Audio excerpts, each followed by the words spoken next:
Hello everyone, स्वागत है आप सभी का हमारे यूट्यूब चैनल पर।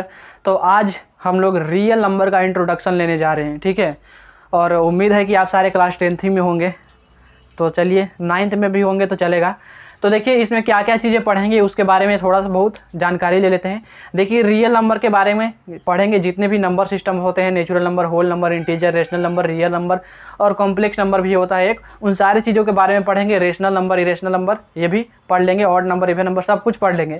उसके बाद जो हम लोग पढ़ेंगे यूक्लिड डिवीजन लेमा क्या होता है और यूक्लिड डिवीजन एल्गोरिथम क्या होता है।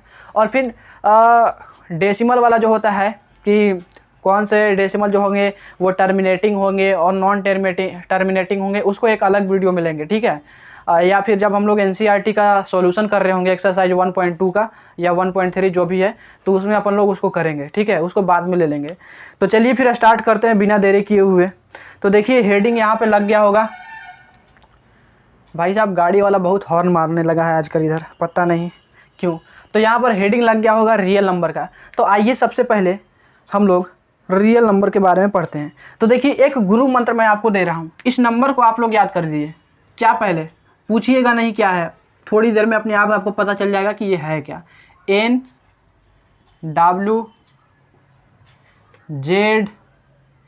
QRC, इसको एक बार आप लोग पढ़िए। NWZ QRC, एक बार इसको पढ़िए, फिर मैं बताता हूँ ये लिखा मैंने क्या है। पढ़ लिया आप लोगों ने? NWZ QRC, रट लीजिए एक बार, इसको रट लीजिए। NWZ QRC, NWZ QRC, NWZ QRC स्वाहा, ठीक है। अब चलिए N से स्टार्ट करते हैं। N माने होता है नेचुरल नंबर। N मतलब क्या होता है? नेचुरल नंबर, नेचुरल नंबर, ठीक है। W मतलब क्या होता है? Whole number, WHOLE, whole number. और Z मतलब होता है इंटीजर। अब देखिए इंटीजर को या तो Z से रिप्रेजेंट करते हैं या फिर I से रिप्रेजेंट करते हैं, ठीक है। Z से या फिर इसी को हम लोग I से रिप्रेजेंट कर लेते हैं, ठीक है। ये क्या है? Integer, integer. अब ये जो इंटीजर होते हैं वो दो तरह के होते हैं। वो कितने प्रकार के होते हैं? दो तरह के होते हैं इंटीजर। कौन कौन से? तो एक होता है Z प्लस, या इसी को हम लोग I प्लस से रिप्रेजेंट करते हैं।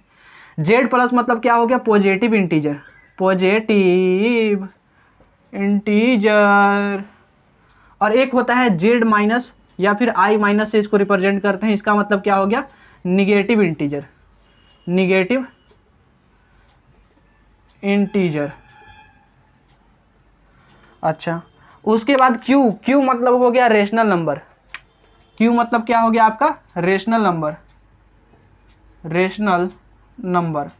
और R मतलब हो गया आपका रियल नंबर, रियल नंबर। और C मतलब हो गया आपका कॉम्प्लेक्स नंबर। C मतलब क्या हो गया? Complex number. अभी इतना आप लोग नोट कर लीजिए, फिर हम लोग पहला नंबर नेचुरल नंबर से स्टार्ट करेंगे, ठीक है। इतना आप लोग नोट डाउन कर लीजिए एक बार, ओके। और ये सब जो चमक रहा है ना, ये सूर्य का प्रकाश आ रहा है उधर से, बाहर से, खिड़की के बाहर से, ठीक है। तो नोट कर लिए। तो चलिए सबसे पहले हम लोग अब नेचुरल नंबर से स्टार्ट करेंगे। पहला नंबर नेचुरल नंबर। तो नेचुरल नंबर क्या होता है? नेचुरल नंबर, नेचुरल नंबर क्या होता है? तो नेचुरल नंबर को कैपिटल N से रिप्रेजेंट करते हैं।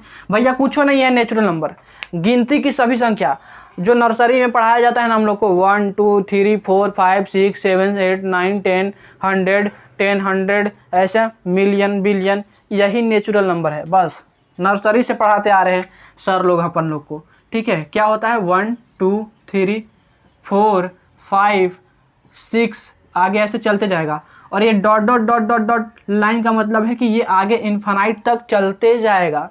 इन्फिनाइट पता है ना, सबसे बड़ा नंबर होता है इन्फिनाइट, ठीक है, सबसे बड़ा नंबर। दूसरा नंबर पे आ जाते हैं जो कि है होल नंबर, होल नंबर।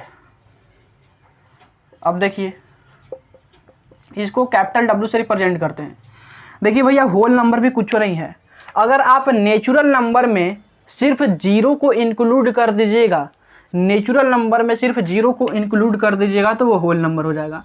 यानी कि 0 1 2 3 4 5 6 7 टुक टुक टुक टुक टुक इन्फानाइट तक चलते जाएगा।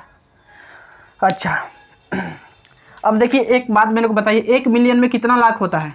1 मिलियन में कितना लाख? तो आप लोग बोलिएगा 10 लाख, यानी 10 के पावर 6 लैक्स। 10 लाख का मतलब क्या हो गया? 10 के पावर 6 लाख। 1 लाख में कितना जीरो? 5 जीरो, तो उसको क्या लिखेंगे? 10 टू पावर 5। तो 1 मिलियन में 10 लाख, तो 10 टू पावर 6 लाख। ठीक है, अब आते हैं इंटीजर पर। Third number INTEGER। इंटीजर को कैसे रिप्रेजेंट करेंगे? या तो जेड से या फिर आई से, और सब कैपिटल में रिप्रेजेंट करेंगे बस। तो देखिए अब कुछ नहीं करना है, जो होल नंबर था उसको लिखिए यहाँ से 0 1 2 3 4 5 टुक टुक टुक टुक इन्फानाइट तक। और जीरो के पीछे जब आइएगा तो निगेटिव नंबर स्टार्ट हो जाएगा। निगेटिव नंबर -1 -2 -3 -4 -5 -6 टुक टुक टुक टुक टुक। तो ये हो गया आपका इंटीजर। अब देखिए मैंने आपको बताया था कि इंटीजर 2 तरीके के होते हैं। मैंने आपको बताया कि इंटीजर 2 तरह के, पहला जो बताया था मैंने वो बताया था पॉजिटिव इंटीजर। पहला हमने क्या बताया था? Positive integer. इसको कैसे रिप्रेजेंट करेंगे? जेड प्लस से या फिर आई प्लस से। तो पॉजिटिव इंटीजर क्या हो गया? तो देखिए जीरो के बाद जो नंबर सब स्टार्ट हो रहा है, जीरो के बाद 1 2 3 4 5 6 7 8 9 10, ये सारे कैसे हो जाएंगे? Positive integer. यानी जो 1 हो गया, 2 हो गया, 3 हो गया, 4 हो गया, 5 हो गया, 6 हो गया, डॉट डॉट डॉट डॉट, ये सारे पॉजिटिव इंटीजर हो गए। अब बी नंबर जो है वो क्या था? Negative integer. Negative integer. Negative integer को जेड माइनस या फिर आई माइनस से रिप्रेजेंट करेंगे। तो देखिए निगेटिव इंटीजर क्या हो गया कि जो जीरो के पीछे जो नंबर्स हैं ना, उसी को हम लोग निगेटिव इंटीजर बोलेंगे। यानी कि अगर इधर से स्टार्ट करें तो -1 -2 -3 -4 -5 टुक टुक टुक टुक टुक टुक, ये हो गया। चमक नहीं रहा है कहीं पर? ठीक है चलिए, तो ये हो गया पॉजिटिव इंटीजर, ये हो गया निगेटिव इंटीजर। अच्छा मेरे को एक बात बताइए, मैंने जीरो जो है उसको ना ही पॉजिटिव इंटीजर में काउंट किया और ना ही जीरो को मैंने निगेटिव इंटीजर में काउंट किया, तो जीरो है क्या? तो जीरो भाई साहब ना ही पॉजिटिव इंटीजर है ना ही निगेटिव इंटीजर है, तो है क्या? है क्या? तो जीरो भाई साहब आपका एक होल नंबर है। देखिए होल नंबर, तो जीरो को आप लोग लिख दीजिए, जीरो इज नीदर पॉजिटिव और नॉर निगेटिव इंटीजर। तो है क्या जीरो भाई साहब? जीरो एक होल नंबर है। जीरो एक क्या है? Whole number. होल नंबर, और साथ ही साथ जीरो एक इवन नंबर भी है। जीरो क्या है? इवन नंबर भी है। Even number. तो अब यहाँ पर बहुत सारे बच्चों को कन्फ्यूजन होगा कि जीरो इवन नंबर कैसे है? Oh my God, oh my God, ये क्या हो गया? जीरो इवन कैसे हो गया? तो आइए इस पर चर्चा करते हैं कि जीरो इवन क्यों हुआ। तो देखिए इवन नंबर क्या होता है, मेरे को बताइए। इवन नंबर क्या होता है? जो 2 से डिविजिबल होता है। तो 2 से डिविजिबल क्या होगा? 2 हो गया, 4 हो गया, 6 हो गया, 8 हो गया, टुक टुक टुक टुक, ये हो गया इवन नंबर। ऑड नंबर क्या होता है? तो आप लोग बोलिएगा 1 हो गया, 3 हो गया, 5 हो गया, 7 हो गया, 9 हो गया, टुक टुक टुक टुक। हाँ, अब मान लीजिए कि इसके पहले अगर हम जीरो लिख दें और इसके पहले भी अगर जीरो लिख दें, तो देखिए हर एक इवन नंबर में अगर आप देखेंगे तो हर एक के बीच के 2 का डिफरेंस है, +2 +2 +2, यानी 4 में 2 जोड़ेंगे तो 6 आएगा, 2 में 2 जोड़ेंगे तो 4 आएगा, और 6 में 2 जोड़ेंगे तो 8 आएगा। उसी प्रकार से देखिए कि जीरो में अगर आप 2 जोड़िएगा तो अभी वो जाकर 2 के बराबर आएगा, लेकिन अगर आप जीरो में 2 जोड़िएगा तो वो 1 के बराबर तो नहीं आने वाला है। इस वजह से जीरो को जो है इवन में काउंट किया जाता है। क्यों? क्योंकि देखिए 0 2 के बीच का डिफरेंस 2, 2 4 के बीच का डिफरेंस 2, 4 6 के बीच का डिफरेंस 2, 6 8 के बीच का डिफरेंस 2, तो आगे चलते जाएंगे तो सबके बीच में डिफरेंस 2 ही आएगा। लेकिन ऑड नंबर में देखिए 0 और 1 के बीच का डिफरेंस 1 होगा, फिर उसके बाद 1 और 3 के बीच का डिफरेंस 2 होगा, 3 5 के बीच का डिफरेंस 2 होगा, 5 7 के बीच का डिफरेंस 2 होगा। लेकिन यहाँ पर गड़बड़ा गया, 0 और 1 के बीच का डिफरेंस 1 होता है। इस वजह से 0 को इवन नंबर में काउंट करते हैं। आ गई बात समझ में? चलिए इसको मिटाते हैं। अब आई थिंक पॉजिटिव इंटीजर और नेगेटिव इंटीजर आप लोग लिख लिए होंगे और 0 भी आपको समझ में आ गया होगा, तो इसको मिटाते हैं। टिक टिक टिक टिक टुंग टुंग दी से। अब आते हैं चौथा नंबर, जो कि है आपका rational number. Rational number, rational number को क्यू से रिप्रेजेंट करते हैं भाई साहब। और रेशनल नंबर कैसा होता है? तो रेशनल नंबर p/q के फॉर्म में होता है। तो रेशनल नंबर कैसा होता है? In the form of p/q। ठीक है, p/q, जहां पर जो p और q है, p और q ये दोनों के दोनों इंटीजर होने चाहिए। यानी कि p, q belongs to integer. अब देखिए इंटीजर के बारे में मैंने बताया है, यानी p और q या तो 0, 1, 2, 3, 4, 6, 7, 8 ऐसा होना चाहिए। ठीक है, और निगेटिव में चले जाएंगे तो -1, -2, -3 ऐसे होना चाहिए। लेकिन एक चीज़ का याद रखिएगा, ये जो डिनोमिनेटर है q, अच्छा अगर p/q है ऐसे, तो ऊपर वाले को हम लोग क्या बोलते हैं? न्यूमरेटर, और नीचे वाले को क्या बोलते हैं? डिनोमिनेटर। तो अगर रेशनल नंबर के बारे में हम लोग पढ़ रहे हैं तो वो p/q के फॉर्म में होता है, और p को हम लोग न्यूमरेटर बोलते हैं और q को डिनोमिनेटर बोलते हैं। तो याद रखिएगा कि ये जो डिनोमिनेटर है वो कभी भी 0 नहीं हो सकता। Denominator can never be equal to 0, यानी q can not be equal to 0। बस इस चीज़ को आप लोग याद रखिएगा, इस चीज़ को आप लोग याद रखिएगा। ओके, चलिए अब आ जाते हैं पांचवा नंबर, जो कि है आपका रियल नंबर। रियल नंबर को r से रिप्रेजेंट करेंगे। तो देखिए अब बात करते हैं रियल नंबर है क्या, व्हाट इज रियल नंबर। ठीक है, तो देखिए रियल नंबर क्या है। अगर हम एक नंबर लाइन बना दें तो इस तरफ होता है +∞, और सबसे पीछे आ जाएंगे तो -∞। यहाँ पे हो गया 0, ये हो गया 1, 2, 3, आगे चलते जाएगा, और पीछे आएंगे तो -1, -2, -3, -4। कल का आवाज़ आ रहा है क्या आपको? तो कल चल रहा है मेरे यहाँ, तो 1 सेकंड पॉज कर लेते हैं। ठीक है, सो चलिए दोस्तों अब देखते हैं। तो रियल नंबर मैंने आपको क्या बताया कि आप लोग नंबर लाइन जानते होंगे। इधर होता है सबसे, उधर होता है सबसे किनारे होता है +∞, और सबसे पिछवा होता है -∞। इसके बीच में आता है 0, 1, 2, 3, 4, 5, 6। अच्छा, और भी बहुत सारे 0 और 1 के बीच में 0.1 आएगा, 0.9 आएगा। ठीक है, उसी प्रकार से -1 और 0 के बीच में क्या आएगा? -0.1 आएगा, -0.9 आएगा, ये सारी चीज़ें आएंगी। तो देखिए रियल नंबर है क्या कि अगर आप -∞ से लेके +∞ के बीच में अगर आप कोई सा भी नंबर ले लोगे तो वो सारे का सारे रियल होंगे। यानी जो रियल नंबर होगा वो -∞ से +∞ के बीच में जितने भी नंबर्स आ रहे हैं वो सारे होंगे। यानी नेचुरल नंबर भी रियल नंबर होगा? यस होगा। क्या होल नंबर भी रियल नंबर होगा? यस होगा। क्या इंटीजर भी रियल नंबर होगा? होगा भाई साहब। क्या रेशनल नंबर रियल नंबर होगा? होगा। क्या इरेशनल नंबर रियल नंबर होगा? होगा। यानी अब तक जितने भी नंबर्स पढ़ते आ रहे हैं हम लोग, चाहे नेचुरल नंबर हो, होल नंबर हो, इंटीजर हो, रेशनल नंबर हो, और कौन सा इरेशनल नंबर हो, इवन नंबर हो, ऑड नंबर हो, प्राइम नंबर हो, तो जितने सारे नंबर्स पढ़ते आ रहे हैं वो सारे के सारे रियल नंबर होंगे। ठीक है, जितने भी नंबर्स पढ़ते आ रहे हैं वो सारे रियल होंगे। यानी रियल नंबर क्या होगा? -∞ से लेके +∞ के बीच में जितने सारे नंबर्स आ रहे हैं वो रियल नंबर होंगे। रियल नंबर को ऐसे रिप्रेजेंट करेंगे, r से रिप्रेजेंट करेंगे, और ये क्या हो गया? r बिलोंग्स टू -∞ से लेके +∞। इसको हम लोग क्या बोलते हैं? इसको बोलते हैं बिलोंग्स टू।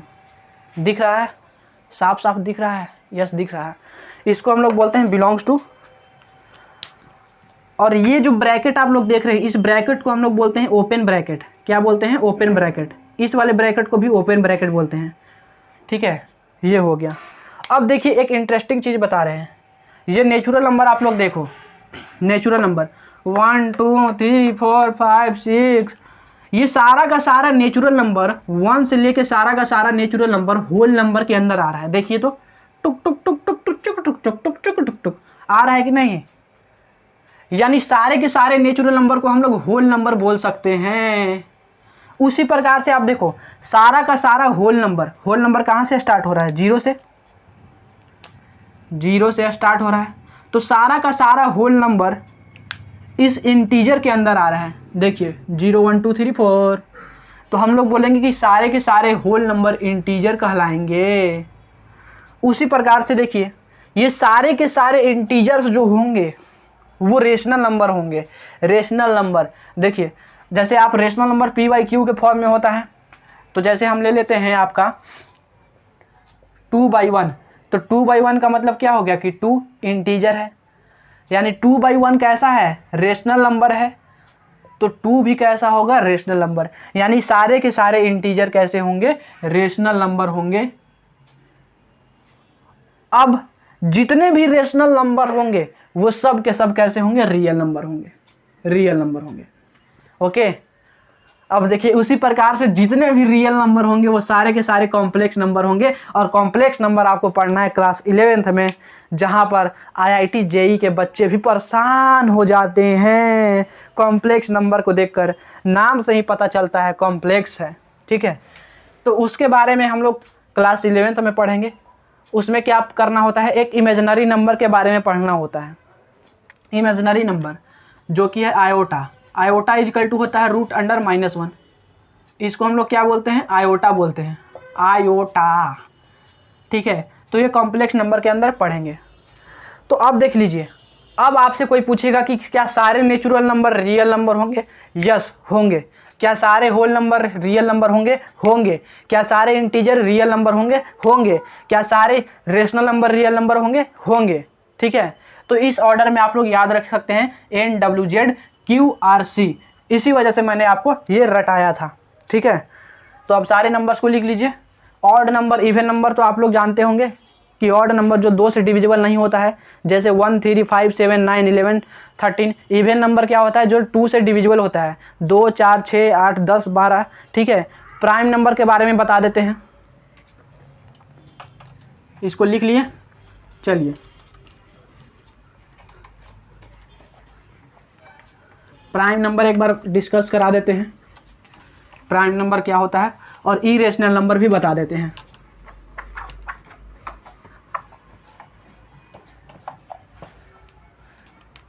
देखिए दोस्तों, प्राइम नंबर जो भी है स्टार डाल के, प्राइम नंबर हिंदी में इसको अभाज्य संख्या बोलते हैं। हिंदी में क्या बोलते हैं? अभाज्य संख्या। तो देखिए प्राइम नंबर किसको बोलते हैं? वैसा नंबर जो खुद से और 1 से डिविजिबल हो, यानी वैसा number which is divisible by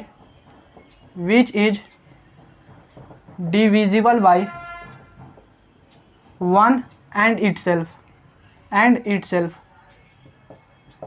जैसे कि एग्जांपल में ले लीजिए, 2 हो गया, 3 हो गया, 5 हो गया, 7 हो गया, 11 हो गया, 13 हो गया, 17 हो गया, 19 हो गया, ऐसे करते करते बहुत सारे। अब देखिए, ये जो 2 है वो पहला इवन प्राइम नंबर है, फर्स्ट इवन प्राइम नंबर, और फर्स्ट भी और लास्ट भी है, क्योंकि इसके बाद कोई सा भी ऐसा नंबर नहीं आएगा जो कि प्राइम भी होगा और इवन भी होगा। तो 2 ही एक पहला ऐसा नंबर है और आखिरी नंबर है जो कि इवन भी है और प्राइम भी है, ठीक है। अच्छा, कोई पूछेगा कि बताओ फर्स्ट ऑड प्राइम नंबर क्या होगा, तो बोलेंगे कि 3। फर्स्ट ऑड प्राइम नंबर 3 हो गया, ठीक है। अच्छा, कोई पूछेगा कि बताइए कि 1 से 50 के बीच में कितने प्राइम नंबर हैं? टोटल नंबर ऑफ प्राइम, ऐसे नहीं, प्राइम नंबर अगर पूछेगा, प्राइम नंबर्स कि 1 से 50 के बीच में कितने प्राइम नंबर्स हैं, तो हम लोग क्या बोलेंगे कि 15 प्राइम नंबर हैं 1 से 50 के बीच में, ठीक है। अच्छा, कोई पूछेगा कि 50 से 100 के बीच में कितने प्राइम नंबर्स हैं, तो हम लोग बोलेंगे कि 100 से 50 के बीच में 10 प्राइम नंबर्स हैं।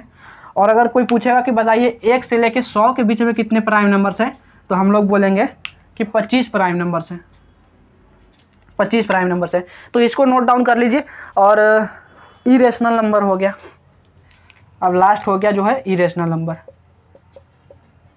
इरेशनल नंबर, इसको हम लोग हिंदी में बोलते हैं अपरिमेय संख्या। तो देखिए भाई साहब, इरेशनल नंबर क्या होता है? जिसका रूट नहीं निकाला जा सकता है, जिसका रूट नहीं निकाला जा सकता है। जैसे √2, √3, √5, √6, √7, √8, √10, इस प्रकार से। अच्छा, कोई पूछेगा कि बताइए कि √4 इरेशनल नंबर है, तो हम लोग बोलेंगे नहीं, क्योंकि √4 का जो वैल्यू है वो 2 होता है, बल्कि रेशनल नंबर है। रेशनल भी है, रियल भी है, इंटीजर भी है, नेचुरल भी है, होल भी है। 2 क्या क्या है? 2 प्राइम नंबर भी है, नेचुरल नंबर भी है, होल नंबर भी है, रेशनल नंबर भी है, रियल नंबर भी है। ठीक है, चलिए तो नोट डाउन कर लीजिए। अब चलिए आते हैं हम लोग यूक्लिड डिवीजन लेमा पर। ठीक है, मिटा दें, मिटा दें, मिटा देते हैं। अब आते हैं हम लोग यूक्लिड डिवीजन लेमा। और कोई नंबर छूट गया क्या? अब तो आई थिंक कोई नंबर ऐसा नहीं है कि छूट गया हो। को प्राइम नंबर्स होते हैं और कंपोजिट नंबर होते हैं। ठीक है, अब देखिए, उसके बारे में हम लोग बाद में डिस्कस करेंगे। अभी हम लोग देख लेते हैं यूक्लिड डिवीजन लेमा। यहाँ पर लग जाए स्टेटमेंट, भगवान करे कि जय हो भोले बाबा, स्टेटमेंट लगा दीजिएगा यूक्लिड डिवीजन लेमा का। ठीक है, तो देखिए यूक्लिड डिवीजन लेमा, लेमा क्या होता है सबसे पहले उसके बारे में जानेंगे। लेमा,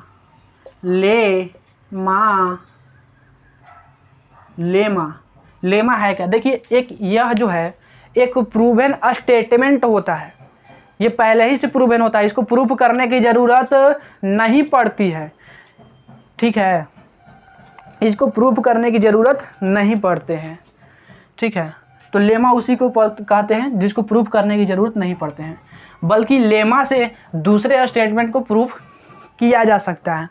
ठीक है, चलिए अब देखिए यूक्लिड डिवीजन लेमा कहता क्या है? कहता है कि अगर आप 2 नंबर ले लो A और B, फिर क्या करो? B से A को डिवाइड करो, B से A को डिवाइड करो। तो B से A को डिवाइड करिएगा तो यहाँ पर कुछ क्वोशेंट आएगा और यहाँ पर कुछ रिमाइंडर बचेगा। ठीक है, अच्छा, इसको हम लोग क्या बोलते हैं? इसको बोलते हैं क्वोशेंट। क्वोशेंट, इसको हम लोग क्या बोलेंगे? रिमाइंडर। रिमाइंडर, इसको हम लोग क्या बोलेंगे? डिवाइजर। डिवाइजर, और इसको हम लोग क्या बोलेंगे? डिवाइडेंड। Dividend, dividend. ठीक है, ओके। एक एग्जांपल से लेके मैं आपको दिखाता हूँ। जैसे मान लीजिए कि हम लोग 2 से 17 को डिवाइड कर रहे हैं, तो कितनी बार में लगेगा भाई साहब? 8 बार में। यहाँ पर कितना उतरेगा? 16, बचेगा कितना? 1। तो ये जो 8 हो गया, 8 ये क्या हो गया? ये इसका क्वोशेंट हो गया। ये जो 1 हो गया क्या हो गया? रिमाइंडर हो गया। ये जो 2 हो गया वो क्या हो गया? उसका डिवाइजर हो गया, डिवाइजर। और ये जो 17 हो गया वो क्या हो गया? डिविडेंड। तो अगर हम 17 को पाना चाहते हैं तो कैसे लिखेंगे? 2 को 8 से मल्टीप्लाई करेंगे और उसमें ये जो रिमाइंडर है उसको हम लोग ऐड कर देंगे, ऐड कर देंगे, बस यही चीज़ है। तो यहाँ पर अगर हम A को प्राप्त करना चाहते हैं, A को अगर हम लाना चाहते हैं तो क्या करेंगे? B को Q से मल्टीप्लाई कर देंगे, यानी B इंटू Q कर देंगे, और प्लस क्या करेंगे? ये जो रिमाइंडर है उसको ऐड कर देंगे, ऐड कर देंगे। अब यही कहता है यूक्लिड डिवीजन लेमा।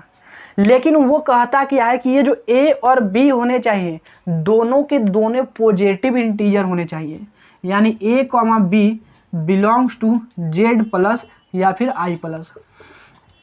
इसको हम लोग क्या बोलते हैं? Belongs to. यानी ये A और B दोनों कैसे होने चाहिए? पॉजिटिव इंटीजर होने चाहिए। और देखिए यहाँ से जो रिमाइंडर इसका आएगा, रिमाइंडर वो हमेशा इसके डिवाइजर से छोटा होगा, हमेशा इसके डिवाइजर से छोटा होगा। जैसे यहाँ पर देखिए रिमाइंडर 1 आया था, डिवाइजर इसका 2 था, तो 2 से 1 छोटा है, यानी इसका जो रिमाइंडर होगा वो उसके डिवाइजर से छोटा होगा, लेकिन 0 से बड़ा या फिर उसके बराबर होगा, 0 से बड़ा या फिर उसके बराबर होगा। ये चीज़ यूक्लिड डिवीजन लेमा कहती है। फिर उसके बाद यूक्लिड ने बोला कि आप देखो इसका जो रिमाइंडर है और ये जो इसका कोशेंट है, आप देखो तो 8 और 1 कैसे नंबर हैं, होल नंबर हैं, यानी इसके जो कोशेंट हैं और इसके जो रिमाइंडर हैं वो हमेशा कैसे होंगे, होल नंबर। W मतलब क्या होता है, होल नंबर, होल नंबर। बस यही है भाई साहब Euclid division lemma, Euclid division lemma, ठीक है। अच्छा, इस चीज़ को थोड़ा सा हम डिस्कस करते हैं। मान लीजिए कि कहीं पर लिखा हुआ कि R जो है वो less than 7 and greater than equal to 0 है, ठीक है। अगर कहीं पे मान लीजिए लिखा हुआ है कि R जो है वो लेस देन 7 है लेकिन 0 या 0 से बड़ा है, तो यहाँ से R के क्या क्या वैल्यू जाएंगे। तो देखिए हमको पता है कि ये जो R होना चाहिए वो कैसा होना चाहिए, होल नंबर। ये R कैसा होना चाहिए, होल नंबर, होल नंबर। तो बताइए 0 और 7 के बीच में कौन कौन से होल नंबर आएंगे। तो आप लोग बोलिएगा कि 0 7 के बीच में 0 आएगा, 1 आएगा, 2 आएगा, 3 आएगा, 4 आएगा, 5 आएगा और 6 आएगा। लेकिन हम लोग 7 को नहीं ले सकते हैं, क्यों? क्योंकि 7 के ऊपर ये वाला चीज़ लगा हुआ है, इसका वैल्यू, इसका तो आपको पता ही होगा इसके बारे में कि ये क्या है, और इसके बारे में भी आपको पता होगा क्या होगा, ठीक है।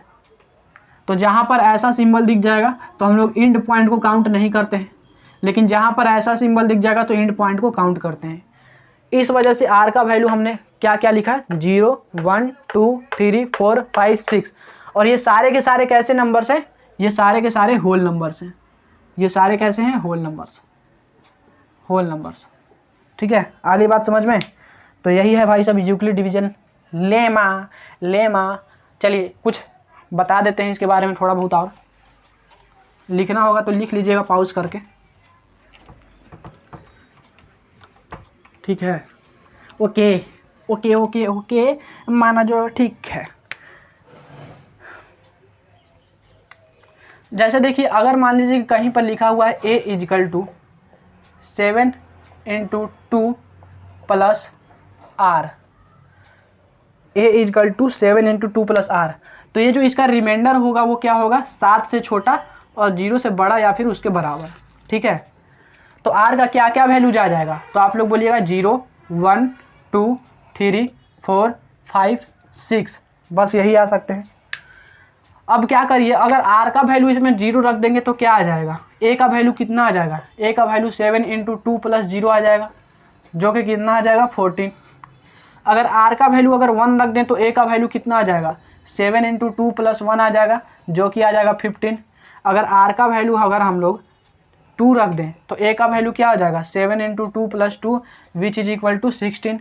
अगर R का वैल्यू हम लोग 3 रख दें तो A का वैल्यू क्या हो जाएगा, 7 × 2 + 3, जो कि हो गया आपका 17। इसी प्रकार से आप R का वैल्यू 7 रख दीजिएगा तो क्या हो जाएगा, A का वैल्यू कितना हो जाएगा, 7 × 2 + 7 दैट इज 24, ठीक है। हो गई चीज़ें, आ गई समझ में। तो यही था भाई साहब यूक्लिड डिवीजन लेमा। अब आइए यूक्लिड डिवीजन एल्गोरिथम के बारे में जानते हैं। वीडियो आई थिंक लंबा हो रहा है, ठीक है, 30 मिनट्स हो चुके हैं। यूक्लिड डिवीजन एल्गोरिथम, भैया ओ भैया ओ विनोद, यहाँ पर थोड़ा सा यूक्लिड डिवीजन एल्गोरिथम लगा देना, ठीक है। चलिए तो अब देखिए यूक्लिड डिवीजन एल्गोरिथम क्या होता है। तो यूक्लिड डिवीजन एल्गोरिथम एक ऐसा चीज़ है जिससे हम किसी भी दो संख्याओं का HCF निकाल सकते हैं, दो संख्याओं का HCF निकाला जा सकता है इससे। तो जैसे देखिए अगर हम लोग बोलते हैं कि 135 एंड 90 इन दोनों का HCF निकालिए, और किससे निकालना है भाई साहब, यूक्लिड डिवीजन एल्गोरिथम से। तो देखिए तो आपको करना क्या है, 135 और 90 का निकालना है। तो A को मान लीजिए 135 और B को मान लीजिए 90। अब देखिए ऐसा मैं क्यों कर रहा हूँ, हमेशा आपको बड़ा वाले को ए मानना है, बड़ा वाले को। यहाँ पर बड़ा 135 था तो उसी को हम लोग ए माने, और जो छोटा था उसको हम लोग बी माने, ठीक है। उसके बाद आपको क्या करना है, यूक्लिड डिवीजन लेमा लगाना है। तो यूक्लिड डिवीजन लेमा क्या होता है, हे भगवान कितना हॉर्न मारता है ये सब गाड़ी वाला। एक सेकंड रुक जाइए, जाने दीजिए। तो आपको यूक्लिड डिवीजन लेमा अब लगाना है। तो यूक्लिड डिवीजन लेमा क्या बोलता है, A is equal to B Q plus R होना चाहिए, where R is less than B and greater than equal to 0 होना चाहिए। तो अगर आप ए को लिखेंगे तो ए कितना है 135, बी कितना है 90, अब यहाँ पर आपको क्यू चाहिए प्लस आर चाहिए। तो एक काम करते हैं, ए हमको कैसे प्राप्त होता है, जब हम लोग बी से ए को डिवाइड करते हैं। ए हमको कब प्राप्त होता है, जब बी से हम लोग ए को डिवाइड करते हैं तो यहाँ पे क्वोशेंट, यहाँ पे रिमाइंडर आता है। तो हम लोग क्या कर रहे हैं कि बी जो है 90 है ना, तो 90 से हम लोग ए का वैल्यू कितना है 135 है, तो 135 को डिवाइड करेंगे तो एक बार मिलाएगा, 90 से 135 एक बार मिलाएगा, लग जाएगा। तो बचेगा कितना 45 रिमाइंडर बचेगा। यानी 135 को हम लोग कैसे लिख सकते हैं, 135 को कैसे लिख सकते हैं 19 इंटू 1 प्लस रिमाइंडर कितना बच गया 45। अब देखिए यहाँ पर जो इसका रिमाइंडर है वो 0 नहीं आ रहा है, और जब भी हम लोग HCF निकालेंगे तो उसका रिमाइंडर 0 आना चाहिए। यहाँ पर अब देखिए इसका जो रिमाइंडर है वो 0 के बराबर नहीं आ रहा है। तो यूक्लिड डिवीजन एल्गोरिथम से हम लोग क्या प्रूव करते हैं, हम लोग क्या निकालते हैं, HCF निकालते हैं। तो HCF तब निकलेगा जब इसका रिमाइंडर 0 आ जाएगा। अब देखिए अब इसका रिमाइंडर 0 नहीं आया। अब जब रिमाइंडर 0 नहीं आएगा तो इस 90 और 45 को A और B मान लीजिए। तो A अब मान लीजिए 90 को और B अब मान लीजिए 45 को। इसके बाद अब सॉल्व करिए, यानी इसके बाद अब यूक्लिड डिवीजन लेमा को लगाइए। तो यहाँ से 90 इजकल टू क्या हो जाएगा 45 इंटू, तो 45 से 90 को डिवाइड कर लीजिए, कितनी बार में कटेगा बताइए, 45 से 2 बार में कटेगा, तो रिमाइंडर कितना बच जाएगा 0 बच जाएगा। 45 दूना 90 और रिमाइंडर बच गया 0। यानी 90 को हम लोग कैसे लिख सकते हैं 45 इंटू 2 प्लस रिमाइंडर 0। अब देखिए यहाँ पर रिमाइंडर 0 आ गया, यहाँ पर अब रिमाइंडर 0 आ गया। तो बताइए जहाँ पर रिमाइंडर 0 आएगा और जिस वाले B के लिए आ रहा है, तो यहाँ पर B कितना था 45 था, तो वही उसका HCF हो जाएगा। किसका 135 और 90 का HCF वही हो जाएगा। यानी HCF और अगर हम लोग बात कर रहे हैं 135 और 90 का, तो वो कितना हो जाएगा 45।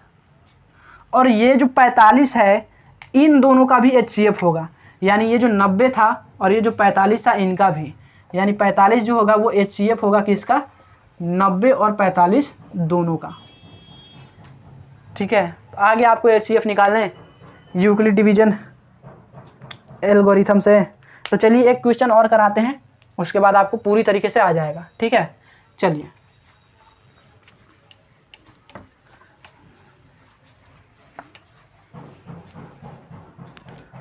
मैं बोल रहा हूँ आपको कि HCF निकालिए 48 और 132, इन दोनों का HCF क्या होगा।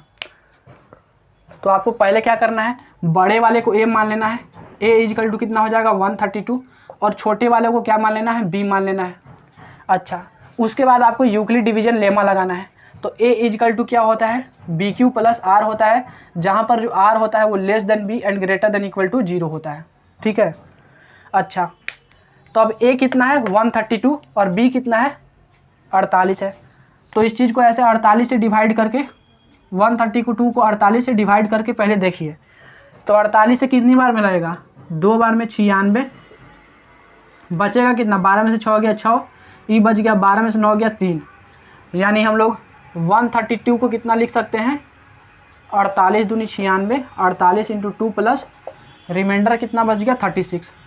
अब देखिए यहाँ पर रिमाइंडर इसका 0 के बराबर नहीं है, और जब रिमाइंडर 0 के बराबर नहीं है तो अगला स्टेप क्या करेंगे, इसको हम लोग A मान लेंगे और इसको B मान लेंगे। यानी नेक्स्ट स्टेप में A का वैल्यू कितना हो जाएगा 48 और B का वैल्यू कितना हो जाएगा 36। अब फिर से यहाँ पे यूक्लिड डिवीजन लेमा लगाएंगे। तो 36 से 48 को डिवाइड करिए, इस बार छोटे से बड़े को डिवाइड करिएगा, कितनी बार में लगेगा, एक बार में लगेगा। 36 बचेगा कितना यहाँ पर, 12 बचेगा, यानी 48 को हम लोग अब क्या लिख सकते हैं, 36 × 1 + 12। फिर से देखिए यहाँ पर रिमाइंडर 0 के बराबर नहीं हुआ, तो अगला स्टेप में क्या करेंगे, इसको जो है a मान लेंगे और इसको b मान लेंगे, यानी नेक्स्ट स्टेप में a को कितना 36 और b को कितना मान लिए 12। अब क्या करेंगे, छोटे वाले से बड़े वाले को डिवाइड करेंगे, यानी 12 से 36 को डिवाइड किए कितनी बार में, 3 बार में, 36 लग गया। और ये सब काम आप लोग रफ में करिएगा, रफ साइड में, ठीक है, रफ साइड में करिएगा। यानी 36 को हम लोग कितना लिख सकते हैं, 12 × 3 + 0।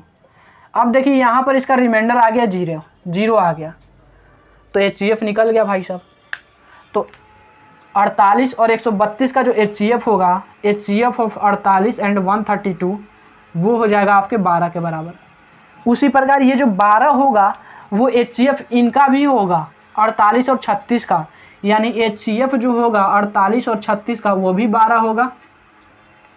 और उसी प्रकार से ये जो 12 है वो 36 और 12 का भी HCF होगा, यानी HCF होगा ये किसका, 36 और 12 का भी, ठीक है। तो यही था आपका यूक्लिड डिवीजन एल्गोरिथम, जिससे हम लोग HCF निकालते हैं, ठीक है।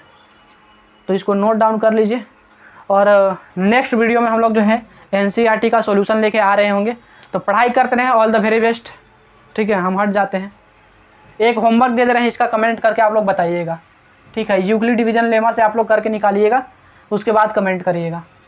तो आप मेरे को 30, 25 और 625 इनका HCF बताइएगा मेरे को, किसके द्वारा, यूक्लिड डिवीजन एल्गोरिथम से, ठीक है। तो मिलते हैं फिर नेक्स्ट वीडियो में।